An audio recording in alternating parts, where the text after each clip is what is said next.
What is good, Tesla family? It's Ray J back with another video, and in this one I'm going to be talking about the one and only Tesla stock and what you should be looking after for the future. I'm also going to break down what's going on with the overall economy and what Elon Musk, the man, the myth, the legend Elon Musk said about it, what he just said about the economy, the current financial systems, and the stock market, and why he believes the stock market could get a big crash very soon. I'm going to talk about why this is important for Tesla too, and why it's very important to be prepared for this just in case this does play out exactly like what he is saying. Now, before I break anything down about this, though, before I get into any more details, I do have to mention a couple of things before starting. Firstly, I'm not a financial planner. Make sure you take none of this as financial advice whatsoever. And also, if you guys can, please smash the like button if you want to see more videos like this. It not only benefits me, it benefits the entire Tesla community as a whole. And the last things, if you guys can, please check out the Moomoo link down below and in the description. If you sign up for Moomoo, the link down below, and deposit $100 into the account, you're guaranteed 7 free stocks, and 5 out of those 7 free stocks could be a free Tesla share. It's a limited time offer. The offer ends in just 13 days. Check it out before they run out. With that out of the way, let's get on with the video. Tesla was down 2.17% for the day on Friday, but overall, the bullish divergence that's developing is suggesting that Tesla could try to rebound a little bit. It is still very possible for it to try to push up with the markets approaching the FOMC meeting, maybe kind of like shop a bit in the process. But the real question is what's going to happen after FOMC? If the Fed comes out and they give us like a 50 basis point rate hike, the entire stock market's going to crash. But I think that's very, very unlikely at this point, given what's happening to the banks. If they give us a 25 basis point rate hike, which I think is most likely what's going to happen, they have to also alter their language in the process, because if the Fed comes out and they end up scaring everyone because of the whole banking situation, the market could also crash again because of it. And they could even scare people because of the fact that inflation is still relatively hot. They may have to continue to raise rates. If they raise their projected rate hike for the future, that could also spook the markets. But if the Fed comes out and they end up pausing, they end up saying that the banks are struggling, they're going to slow down when it comes to rate hikes. They're not going to hike them as much as before. They're going to just pause for a while and maybe raise them more later on. If something like that happens and the Fed pauses, we could see Tesla and the whole market continue to rally a little bit more, at least temporarily.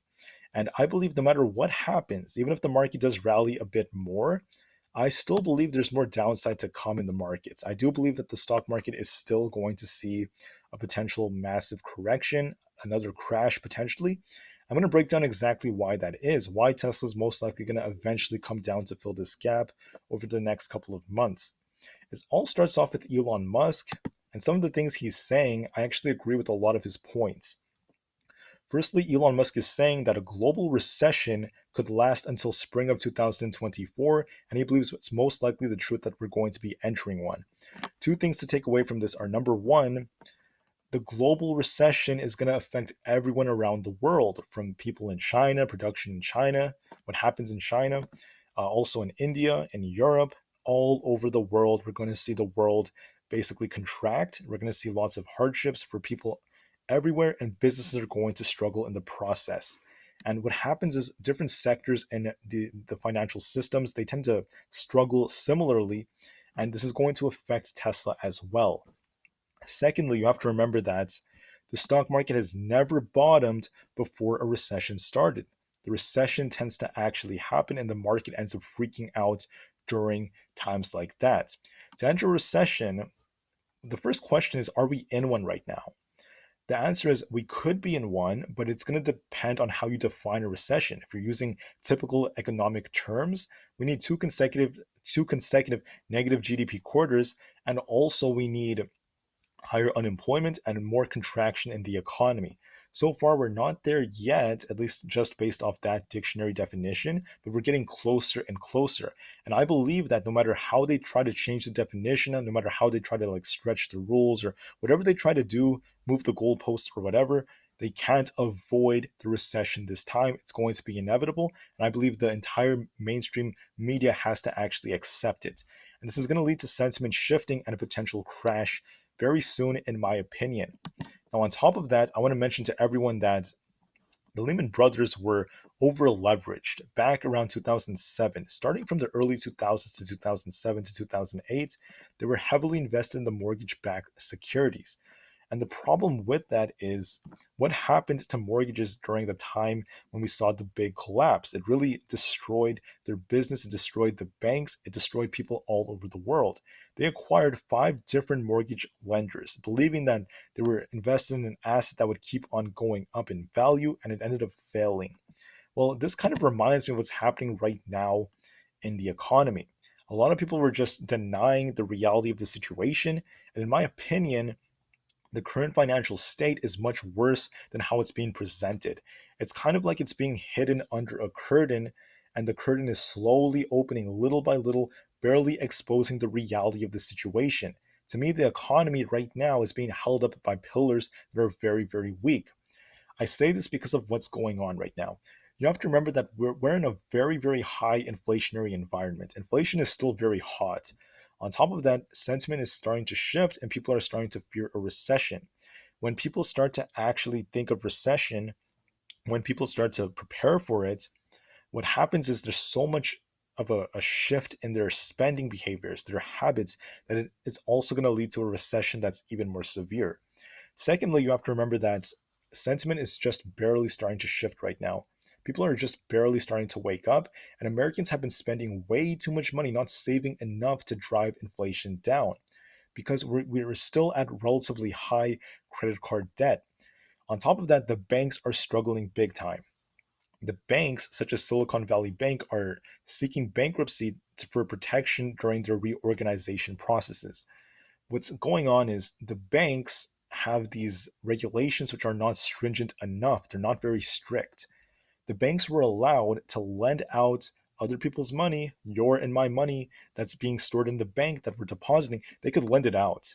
And they were able to lend out 90% of it, right? It was completely legal, it was completely fine. And the problem was there were not enough regulations to slow them down in where they were putting the money and how they were investing it. That's one of the big problems. So when banks are lending out way too much money and they're over leveraged, the problem is there is too much security in risky assets, such as investing into IPOs, investing into riskier companies, investing in mortgage backed securities, investing in bonds and short term treasuries. That's not, I'm sorry, long term treasuries. That's a big problem because what happened was when the Fed started raising rates, the short term treasuries ended up going up very fast. Short term rates went up so fast that they're more enticing than what the banks were doing. So the banks got screwed on that. Their assets went down in value. They were forced to sell all of their assets at very, very low prices compared to before. And this is actually hurting them big time, causing a lot of people to run away from the banks. Saying the fact that there's a loss in faith in the banking system, we could see a bank run, contagions at risk. This is a very, very dire situation. I just believe that this has been going on for a while and it's just barely emerging right now. So here's the problem. When people start running from the banks, what are the banks going to do? They don't have the money. They're lending all of it out. They're losing it. They're struggling. It's going to be a very, very tough situation if it actually gets to that. And the Fed is trying to avoid that. They're trying to give banks extra lifelines. That's why they're starting to print more money to help them out. It's actually happening as I speak. So this is a very, very tricky situation. And Kathy Wood also brought up some good points about it alongside Elon Musk. She mentioned that the US banking system was seizing up in response to bank runs, threatening regional banks. But while this was going on, Bitcoin, Ethereum, and other crypto networks did not skip a beat. Now, obviously, that is contentious, but she does have a good point about that. She also mentioned the fact that right now, lots of regulators should have been all over the crisis that was looming in plain sight. Exactly what I just told you, as asset and liability durations were not necessarily matching, as short rates ended up soaring 19-fold. This is similar to what happened in the 1920s. Elon Musk is saying, he responded to Kathy Wood saying, a lot of the current year is very similar to what happened in 1929. Once again, when the stock market crashed, when the economy crashed, when we were booming way too much and we needed that contraction. All right. What happened in 1929? The stock market crashed. Why? Because the economy was booming too much to the point where so many sketchy things were going on. There are also other factors. I don't want to get into the full details though, but let's also break this down. Elon Musk also responds to this tweet right over here. We have the Fed, the big banks, and the regional banks. They're barely holding on, right? They're barely holding on. And what else is very important is this adds to the stress, to the necessity of having a diversified amount of banks out there, not too many like big, not too few banks, not too many like just big banks taking over, because it leads to different trusts in these banks. Different people trust regional banks a lot more, and different banks can be a lot more corrupt and do very, very sketchy things in the process. So individuals should, and this is not financial advice, but they should be very careful with where they're investing their money, where they're storing their money, because the banks, for the banks, the FDIC is only insuring about $250,000. And if you're putting in like 10 million in just one bank, that's a very, very risky move. Elon Musk responded to this. He was just laughing about this. People are saying that Elon Musk might have to bail out the entire US financial system. There's truth behind that.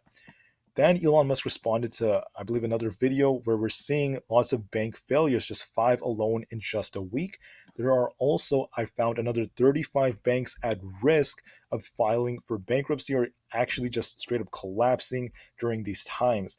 Imagine the billions and billions and billions in bailout money or even like support they're going to need to survive. Once again, this is affecting jobs, the livelihoods of everyday Americans, and also the psychological aspect of their spending behaviors and how they perceive the current economy. Because psychology is very big in an economy. If everyone is just panicking, they start like getting out of the banks, it's going to lead to an even bigger collapse in less time. So Elon Musk is now looking into the future and he's saying something I don't fully agree with, and that is the Fed is operating with too much latency in their data. Rates need to drop immediately. I do agree with him that there is a lot of latency in their data, but I don't think that rates need to drop immediately. I think we need to keep them high for even longer because inflation is a very, very big situation. Now, Elon Musk and Kathy Wood did mention that there's a serious risk for deflation. There is definitely truth behind that. There are people out there saying that inflation is likely going to just start dropping really hard. The Fed is, if anything, they're very reactive to the current and previous data. And the problem is there's latency, right? Exactly what Elon Musk is saying. Now, here's the thing: when we're seeing a very high inflationary environment, the Fed still has more work to do. I don't think that cutting rates just yet is the best thing to do. I think they have to be very patient with this because there's so much pain we're just waiting for because unemployment is still too hot. I know that Elon Musk knows it's going to start going up, but we need this to go up as fast as possible. We need as much pain in as short of a time as possible to for them to pivot even sooner, basically. And that's why I do believe that rates do not need to drop immediately. I think we need to wait a little bit longer before doing that. But besides that, him and I do agree that eventually, the Fed is going to have to pivot, and they may have to pivot even sooner than they expect. Because you have to ask yourself, why on earth is the stock market crashing during a bunch of different times?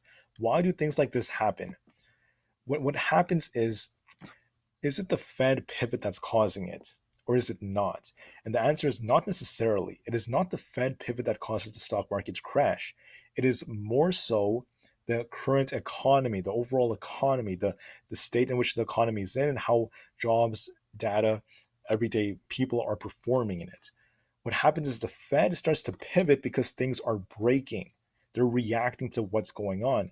And that's why I do believe the Fed will start to pivot a little bit sooner than they expect, but that's not necessarily a good thing. That's because things are going to get really bad real quick. One thing that is a little bit concerning for the banks is when you look at the Vanguard mortgage backed security ETF, look at this overall formation. This is actually resembling a topping process, and we could be forming a giant head and shoulders right here.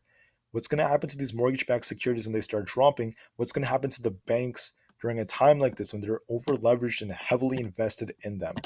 Look at what happened back around like 2020, for example. Let me just pull up the weekly charts. We saw this thing tank like crazy. What's going to happen if something similar happens? We are forming a potential topping process right now. It's not going to be good for the banks. And that's why I'm telling you more and more banks are most likely going to fall. We're going to keep seeing this on the news. And it's going to be very, very negative for the stock market and also the current news cycle, the psychology of the markets, the finance department in its entirety. It is not a good state. Elon Musk finally said this. He actually said this about a month and a half ago. He's worried the Fed is crushing the value of the entire stock market. He can't be more blunt than that, unfortunately. Now, he said this at the end of January. The market has been holding up relatively well since. I know we did have a bit of a pullback on SPY over the last like month and a half. Uh, but the thing is, it wasn't a massive crash. We only dropped from like 416 down to about 380. Then we bounced and we're back to almost 390. So it's not like a massive, massive crash. What I do believe though is there's more pain to come as Elon Musk is warning us. Okay. And if I were to draw this out, I would say that we could be forming a giant head and shoulders on SPY. If the Fed pauses, maybe that could trigger the last push up, or maybe the Fed doesn't pause and we just, the yellow line right here is where we go to the market just pushes up a little bit more, a tiny bit more before we start to see more contraction. I think that's very possible as well. If the market starts dropping very quickly and we see SPY break below the December lows, we could see a lot of people starting to capitulate and start to panic because the news cycle is going to play a big role. Sentiment is already shifting, and we're starting to see more and more banks and businesses suffer. What does this all mean for Tesla? What this means is you have to be prepared. You have to be ready just in case worst comes to show. Elon Musk is saying there's going to be a recession. There's going to be lots of pain. The Fed is going to destroy the values in the stock market, cause lots of pain, a market crash, and etc. Could we push up a little bit? Yes, we can. Depending on if the Fed pauses or not, depending on FOMC, sure. But I don't believe the market's going to hold up forever, unfortunately. I don't believe it because we're most likely going to see more downside as the pain perpetuates. Please be very careful as mortgage-backed securities are at risk of seeing a big U-turn. As they start dropping, as we see the index drop very, very hard, it's going to be very hard for the banks. I'm just talking about the index, by the way, not like literal mortgage-backed securities, but this is going to be a very, very dire situation. Elon Musk is warning us that there could be another crash. There most likely will be one, and this will affect Tesla as it does affect the entire stock market. Please be ready for it. Look at how Tesla moves compared to the QQQ. You guys can actually see how Tesla compares. Overall, when the market comes down, Tesla tends to follow. When the market comes up, Tesla tends to follow. Is it 100% perfect all the time? Not necessarily. There are some times where Tesla heavily outperforms the market, other times where it underperforms when we have like Elon Musk selling or other factors like that. But overall, right, once the whole market starts tanking, it will affect Tesla. Make sure you're prepared for this just in case it does end up happening. Now, I'm using the words just in case because nothing in the stock market is 100% guaranteed. I'm not promising any of this. But I do believe that based off history, based off what Elon Musk is saying, based off the current data, what's happening with mortgages, what's happening with banks and everything, this is most likely going to happen. We're most likely going to see more downside. And I believe everyone needs to be prepared for this just in case. So thank you all so much for listening. Please enjoy your weekend. Remain calm, cool, and collected. I hope you guys are prepared for this. I am not saying Tesla will crash immediately or the market's just about to crash like starting tomorrow or anything like that. I'm not saying anything like that. What I am saying is we could see some more upside temporarily, but going into the medium to longer term, there's most likely going to be more downside for the stock market, and everyone needs to be prepared for this just in case things do play out the way Elon Musk is saying.